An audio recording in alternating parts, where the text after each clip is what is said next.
Estamos de regreso en Directo América de France 24. Revisemos los titulares de la jornada.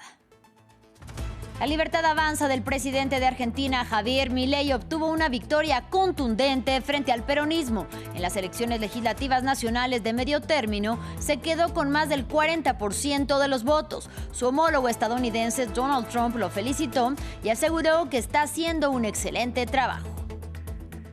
El huracán Melissa alcanza categoría 5 y se dirige a Jamaica. El Centro Nacional de Huracanes de Estados Unidos prevé vientos destructivos, marejada ciclónica e inundaciones catastróficas que empeorarán en el país caribeño. Las autoridades piden buscar refugio de inmediato. Donald Trump sigue su gira en Asia, ya está en Japón, donde se reunió con el emperador Naruhito. El presidente de Estados Unidos sostendrá el martes un encuentro con la nueva primera ministra japonesa, Sanae Takaichi, con quien abordará temas como el comercio y la defensa. Continúa el debate en la Asamblea Nacional de Francia sobre los presupuestos del primer ministro Sébastien Lecornu bajo amenazas de censura, y avanzan las investigaciones en paralelo sobre el robo del siglo en el Museo del Louvre. Lo vemos en minutos en Directo París.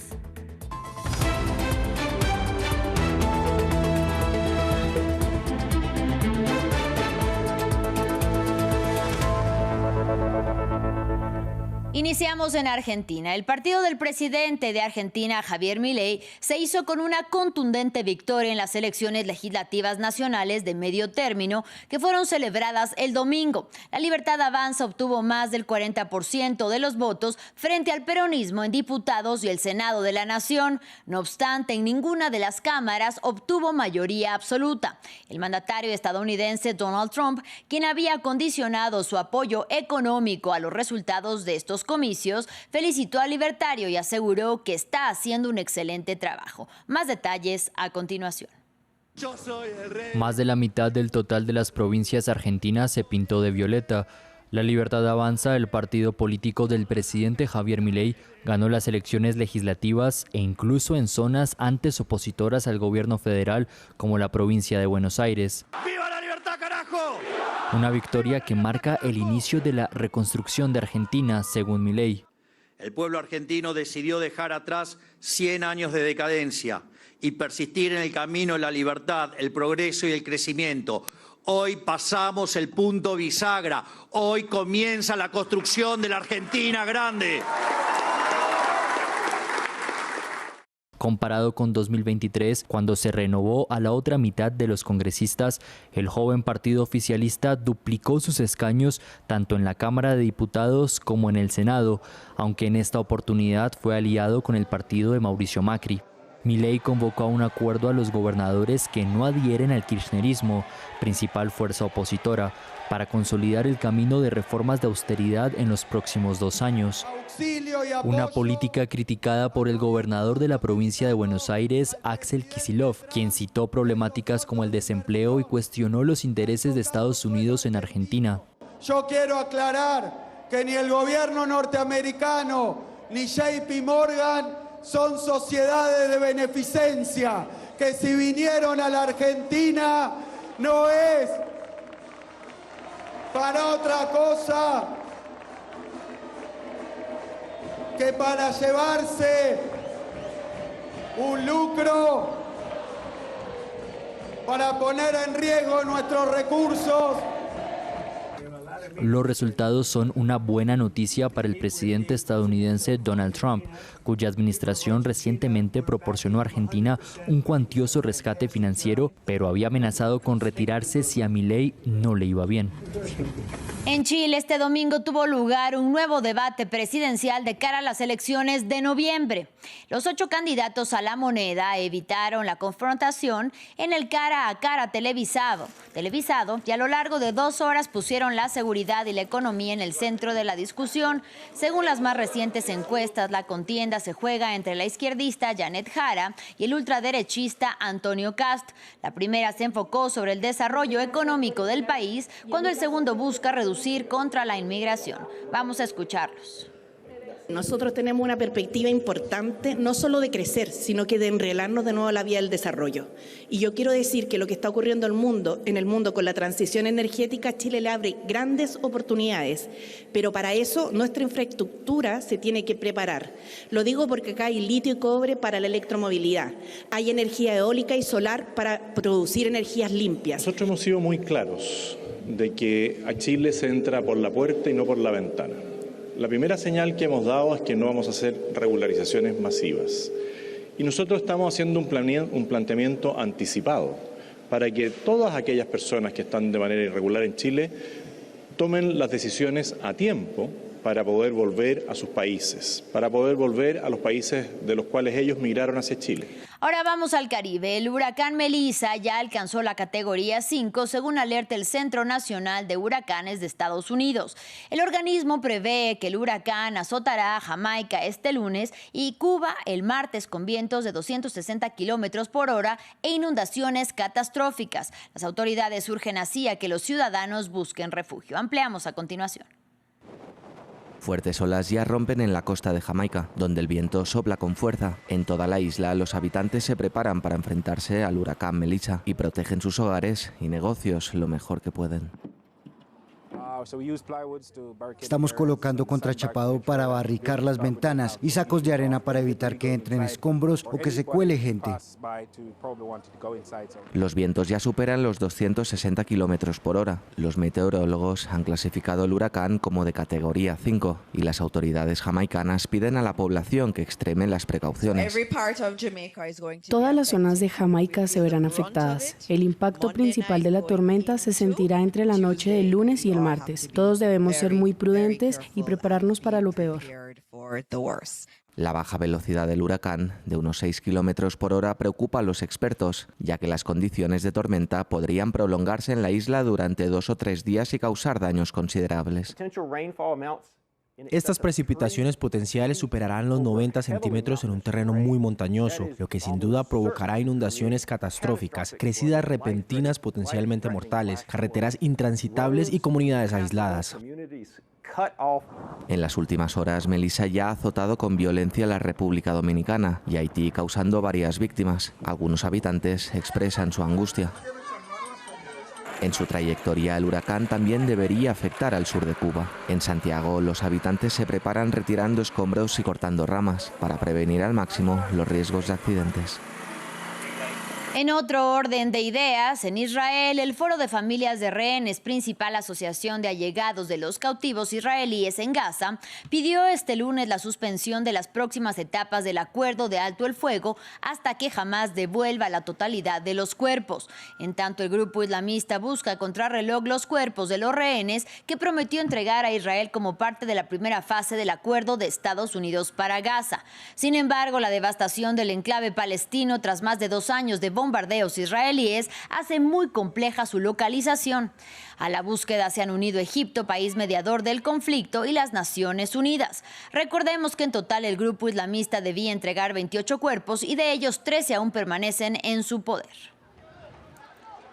Continuamos en el continente asiático. El Palacio Imperial de Japón fue escenario del encuentro entre Donald Trump y el emperador Naruhito. En su gira en Asia, que empezó este fin de semana en Malasia, el presidente de Estados Unidos visita el archipiélago y sostendrá el martes un encuentro con la primera ministra japonesa, Sanae Takaichi, con quien abordará temas como el comercio y la defensa. Donald Trump, quien irá después a Corea del Sur, no descarta reunirse con el líder norcoreano Kim Jong-un.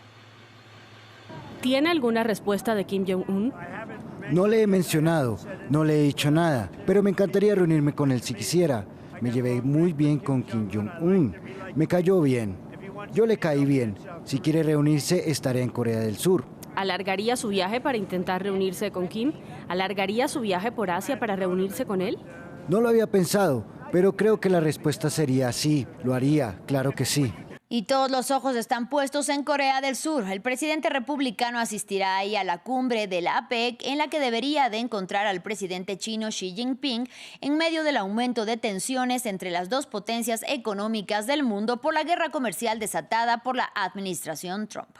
Mientras tanto, este domingo, altos funcionarios de Estados Unidos y China se reunieron ya en Kuala Lumpur, al margen de la cumbre de la ASEAN en Malasia, y avanzaron en el marco para un nuevo acuerdo comercial. Ramiro Cueva Verena nos amplía.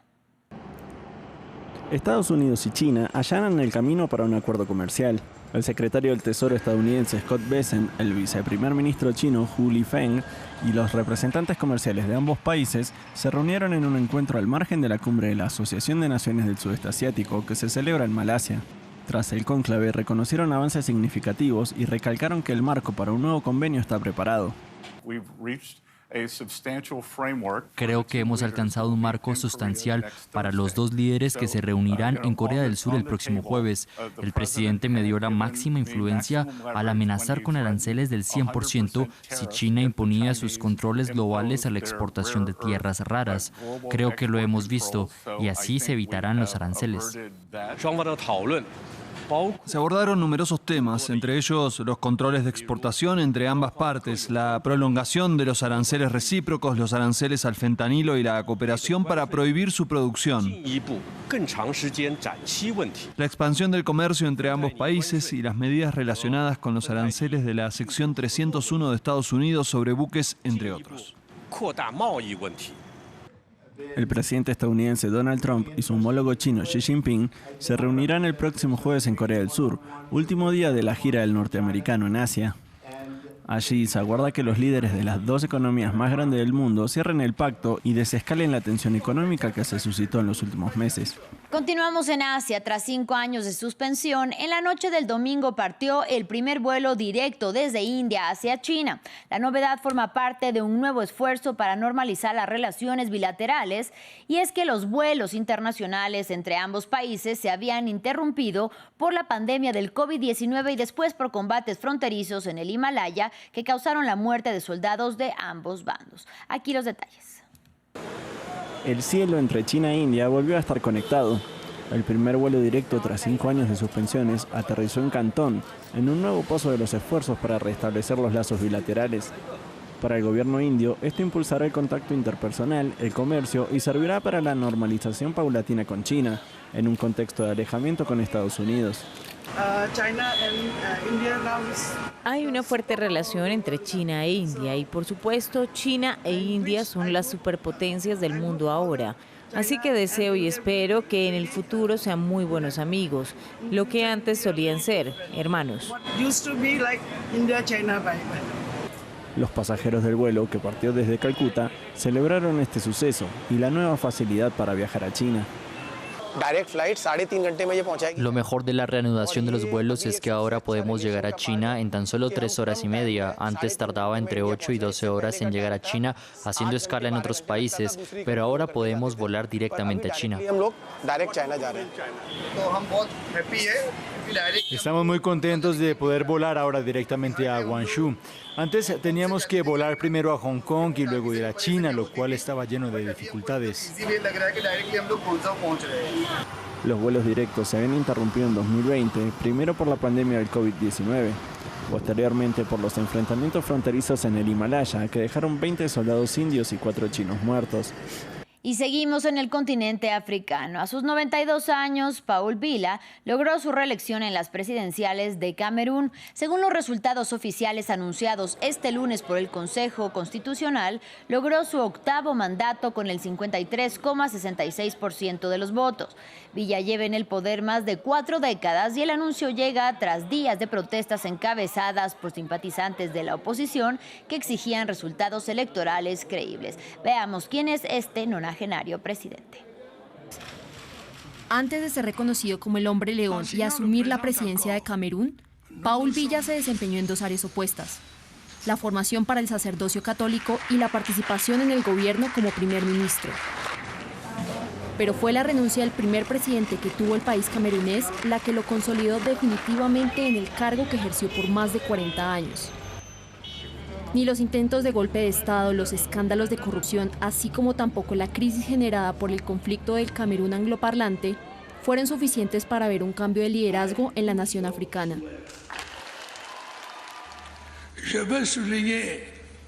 Quiero subrayar que he tenido muy en cuenta las frustraciones y aspiraciones de la inmensa mayoría de nuestros compatriotas de las regiones noroeste y suroeste.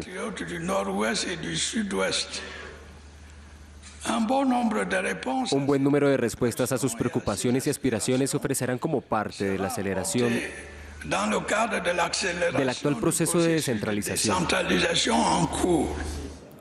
Sus seguidores evalúan su administración positivamente, atribuyéndole logros de infraestructura en el país. Pero diferentes sectores de la sociedad civil y la oposición argumentan que durante sus años en el poder fue el momento en el cual la corrupción se generalizó. 40 años de renovación son también muchos años de corrupción, de lucha contra la corrupción, porque hay que recordar que Camerún ha ocupado en varias ocasiones la cabeza o la clasificación de los países más corruptos del mundo. El proyecto de periodismo sobre el crimen organizado y corrupción estima que hasta 2018 Villa había destinado el aproximado de 4 años y medio en viajes privados. Su destino, Ginebra, convirtiendo así al lujoso Hotel Intercontinental en su segundo Palacio de la Unidad a la distancia. Es momento de En Foco. Llegamos a nuestro primer reportaje del día con una mirada a los investigadores, profesores y científicos que han tomado la misma decisión, abandonar el Estados Unidos de Donald Trump y establecerse así en Canadá. Sus razones suelen ser las mismas: la creciente alarma por la deriva autoritaria del país y la congelación o cancelación de miles de becas de investigación científica, y Canadá entonces pretende aprovechar el momento. A través de campañas de reclutamiento específicas y programas para estudiantes internacionales, las ciudades canadienses están tratando de atraer nuevos talentos. Pero ¿puede Canadá realmente aprovechar el caos de la administración Trump en su beneficio? Esta es la historia.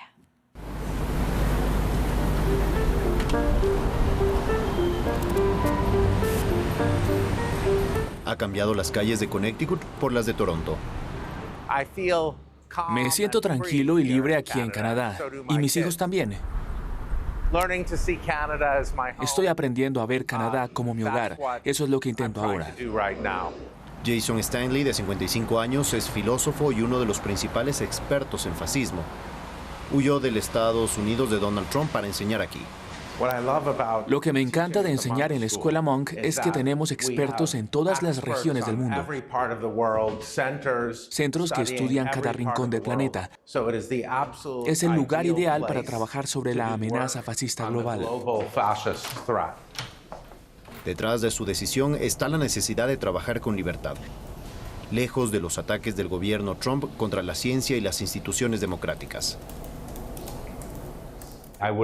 Me habría quedado en Estados Unidos si Trump no hubiera ganado las elecciones.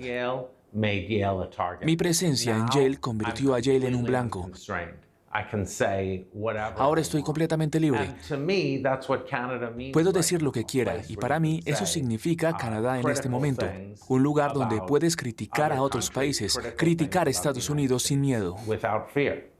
Como Jason Stanley, un número récord de académicos ha dejado o planea dejar Estados Unidos rumbo a Europa y Canadá. All right, let's get started. We're a little late. So, we want to talk about morality and values. Su motivo, las amenazas constantes y más de 4,000 millones de dólares en recortes del gobierno Trump a investigaciones que considera woke. El sector salud también ha sido golpeado. Brian Rathbun enseñaba en la Universidad del Sur de California hasta 2024.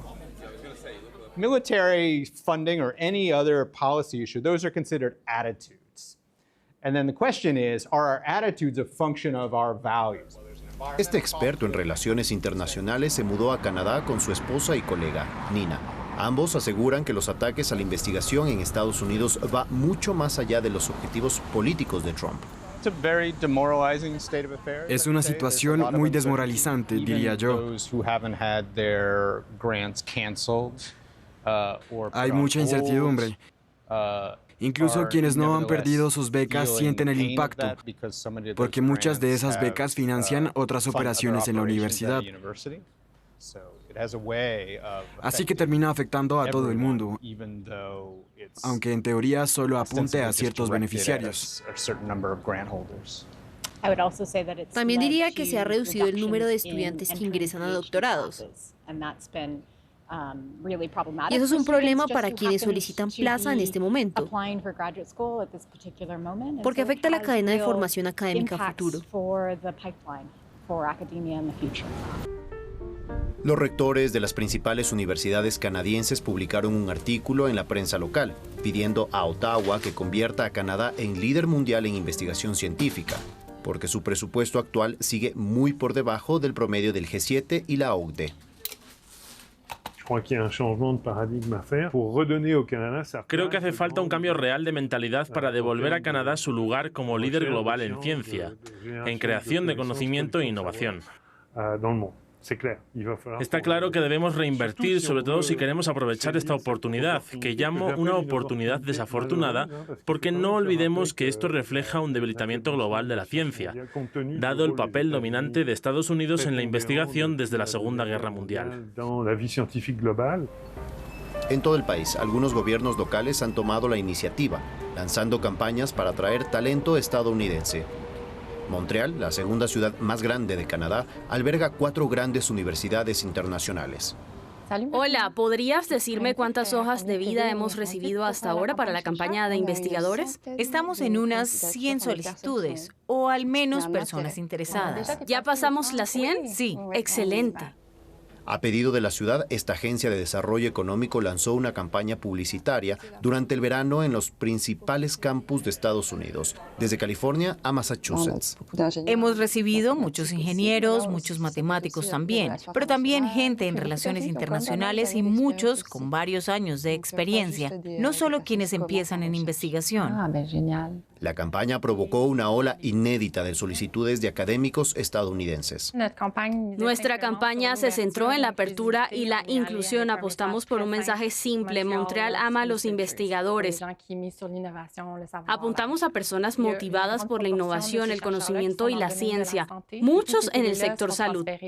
Todas esas solicitudes se compartirán con las universidades del Gran Montreal que participaron y apoyaron la campaña para que puedan vincular los perfiles con los puestos disponibles. Según una encuesta publicada en la revista Nature en marzo, 3 de cada 4 investigadores dicen estar dispuestos a dejar Estados Unidos si el gobierno Trump mantiene los recortes presupuestarios. Ahora vamos con Esto es Francia. Nosotros regresamos en breve.